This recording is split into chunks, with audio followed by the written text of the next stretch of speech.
কালকে রহিমউদ্দিন, কলিমউদ্দিন, সলিমউদ্দিন আমার নামে একটা মামলা করে দিল, যেই তারিখে আমি দেশেও নাই, সীমানায় নাই, ধারে কাছেও নাই, আমি তার জন্য পলাতক হয়ে গেলাম। এত সোজা আবার ব্যাপারটা না। তারা তো আদালতে আমি হাজির হতে আমি পারছেন না, না, আমি আপনিও পলাতক বলছিলেন না। আত্মসমর্পণ করতে পারছেন নো, না। যিনি যিনি মামলা করেছেন তার ভয়ের আশে প্রমাণ দূরে নাই। বললাম তো, নিজেরা যা করেছি তার দায়ভার তো কিছুটা আমাদেরকে নিতে হবে।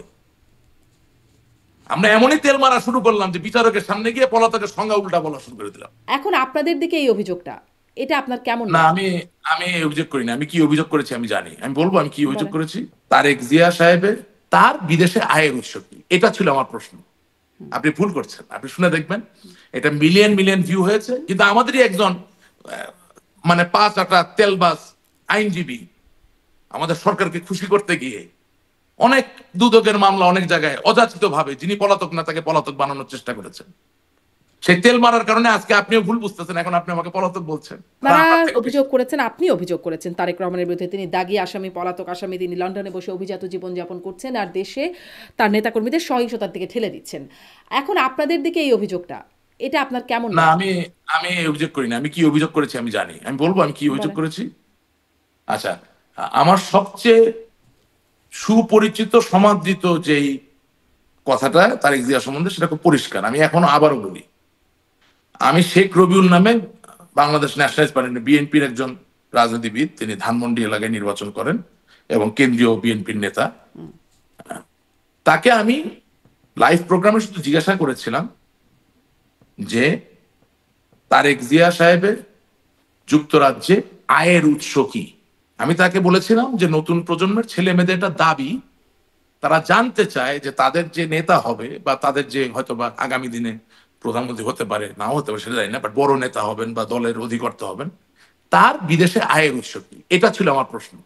আপনি ভুল করছেন, আপনি শুনে দেখবেন, এটা মিলিয়ন মিলিয়ন ভিউ হয়েছে। ওটা হতে আমি পারে, ওটা কথা হয়তো আপনি সবসময় ওটা খুব, এই প্রশ্নটা আপনি করেছেন, মানে আমি যেটা বলছি সেটাও আমি শুনেই হ্যাঁ, বলছি। আমি অজয় আমি দাশগুপ্ত, মেপে বলার নাজমুল হক চেষ্টা করি। প্রধান ছিলেন একটা টক শোতে, আপনি সেই টক শোতে আপনি এটা বলছিলেন, একদম কোট সেখানে করতে পারি।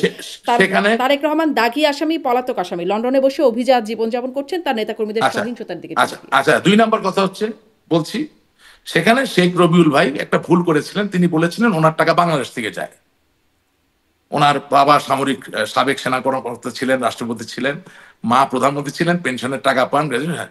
তাই আমি বললাম যে না, বাংলাদেশ থেকে তো বাংলাদেশ ব্যাংকের অনুমতি ছাড়া টাকা পাঠানোটা হচ্ছে অর্থ পাচার। এটা তো উনি নিজে ভুল করে রাগের মাথায়, মানে উত্তেজনায় মানুষ ভুল করে না, হয়তোবা মানে উত্তেজনার বসে বলে ফেলছিলেন, এটা এক। আর 2 নাম্বার, হ্যাঁ, কিছুদিন আগ পর্যন্ত তারেক জিয়া সাহেবের নামে বহু মামলা ছিল, রায় প্রদান করা মামলা ছিল।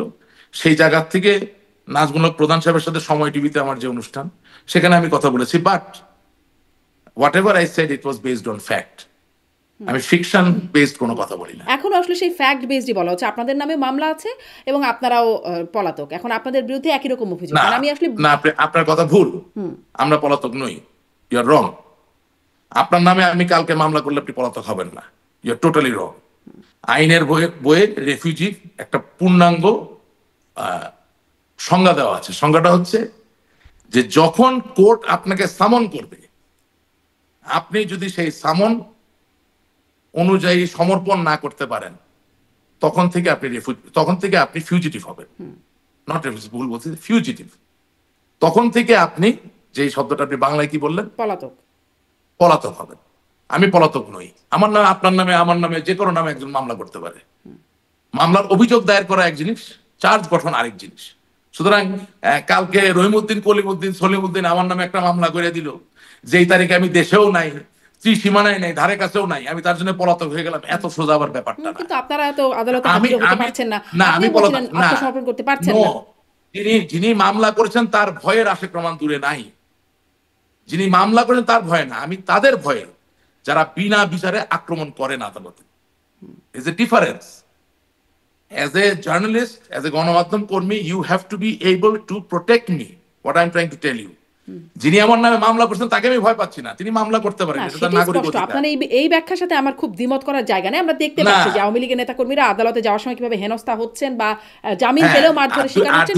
আর 2 নাম্বার, আমি তখনই পলাতক হব যখন খোদার ফজলে বাংলাদেশ পুলিশ ওই দায়েরকৃত মামলার তদন্ত করে প্রমাণ করতে পারবেন প্রাথমিকভাবে যে আমি আসলে হত্যাকারী ছিলাম। তার আগে আমি পলাতক নই। আমার নামে ওয়ারেন্ট ইস্যু হবে, সাপিনা, ইংরেজি বলে সাপিনা, সমন ইস্যু হবে, আমি হাজির হব না, তারপর আমি পলাতক হবো, তার আগে নয়। এখানেও বলি আপনাকে, এই জায়গাও আমাদের এখন তো বললেন নিজের ঘাড়ে মানে নিজেকে নিয়ে থুতু মারা হয়।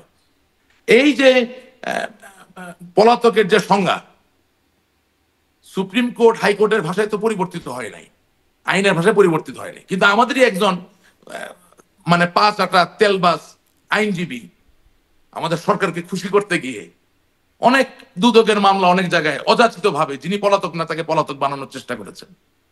সেই তেল মারার কারণে আজকে আপনিও ভুল বুঝতেছেন, এখন আপনি আমাকে পলাতক বলছেন। বললাম তো, নিজেরা যা করেছি তার দায়ভার তো কিছুটা আমাদেরকে নিতে হবে। আমরা এমনই তেল মারা শুরু করলাম যে বিচারকের সামনে গিয়ে পলাতকের সংজ্ঞা উল্টা বলা শুরু করে দিলাম।